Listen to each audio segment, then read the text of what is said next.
we're going to kick you in the teeth, all right? And when you punch us back, we're going to smile at you. And when you knock us down, we're going to get up. And on the way up, we're going to bite a kneecap off, all right? And we're going to stand up. And then it's going to take 2 more shots to knock us down, all right? And on the way up, we're going to take your other kneecap, and we're going to get up. And then it's going to take 3 shots to get us down. And when we do, we're going to take another hunk out of you. Before long, we're going to be the last one standing. Football is officially back. The first Detroit Lions game is in the books against the 49ers. While some of us were pretty realistic about it, others of us were a little optimistic.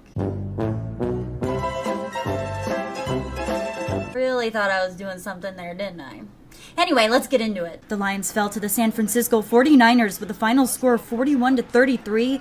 Things seemed to be going okay in the first half until suddenly they weren't going okay. The 49ers began their beatdown and the Lions were booed off the field at halftime, 31-10, business as usual. But down the stretch, Detroit would rally to score 23 points. A really valiant effort. They would recover a fumble as well. Even more hope there, but it wasn't enough. The Detroit Lions would lose. The problem areas are obvious, but some bright spots. In his NFL debut, Penei Sewell held his own against the likes of Nick Bosa, filling in for Taylor Decker at left tackle. He was asked if he felt good winning most of his reps, and this was his reply. I got to win every rep. So just when you said that, that kind of triggered in my head, I got to win. Just not only for myself, but for the team. So winning most reps isn't good enough. Jamal Williams and DeAndre Swift certainly made it seem like the Lions will be able to run the ball this season. Williams, 9 carries for 45 yards and 8 catches for 56 yards. I was having fun. They was moving people. I've seen holes like that. It just makes you happy, you know? It makes you want to keep on going and pounding. It is Hawkinson's year. As expected, TJ Hawkinson was Goff's favorite target at 8 receptions for 97 yards and a touchdown. All eyes were on Jeff Okudah for a bounce-back season. The world was collectively terrified as Aubrey Pleasant struck the fear of God into him with this sideline thrashing. Unfortunately, Okudah is finished for the season after rupturing his Achilles. Here's hoping for the speediest of recoveries. So the main point is, if you are quick to jump to SOL, I beg of you, take a deep breath. This is a team that's gone through a complete overhaul, and that comeback showed very promising signs. Yeah, we got some scrappy guys and some guys that will fight, and that'll fight for each other, and will fight for me, and we'll fight for the ball. We just knew what was at stake today. We were going to fight to the end. That was the message at halftime, just fight. We found out, who our team is, and that we're not willing to, back down in certain situations. The game is never finished until the clock hits 0.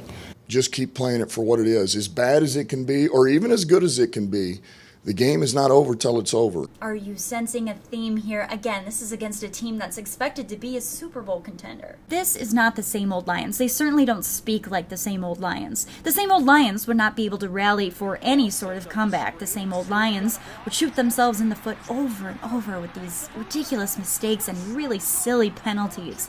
These are not the same old Lions. Speaking of old Lions, later Sunday night, many Lions fans found themselves in emotional turmoil watching Matthew Stafford for the first time don a uniform that is not Honolulu blue. While there are plenty of Lions fans there to remind you about the draft picks, those of us with souls, however, it was tough to watch. You miss him, but you just want what's best for him. Take care, Butterfree! Good luck, buddy! Goodbye, Butterfree! I'll always remember you! Thank you for everything! Goodbye, Butterfree! Did I spend way too long in that Butterfree thing? Yeah. Maybe. Probably. Stafford absolutely balled out, leaving many questioning. Was it Stafford or was it the Lions? Where was the disconnect?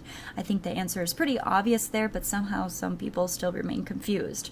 Almost as confused as the NBC crews highlighting Kelly Stafford in the crowd. Did NBC just pick a blonde woman in the crowd because we all look alike? As a blonde woman, I am personally offended. Back here at home, where the NFC North is the new NFC East, the entire division decided to just go down in flames together. I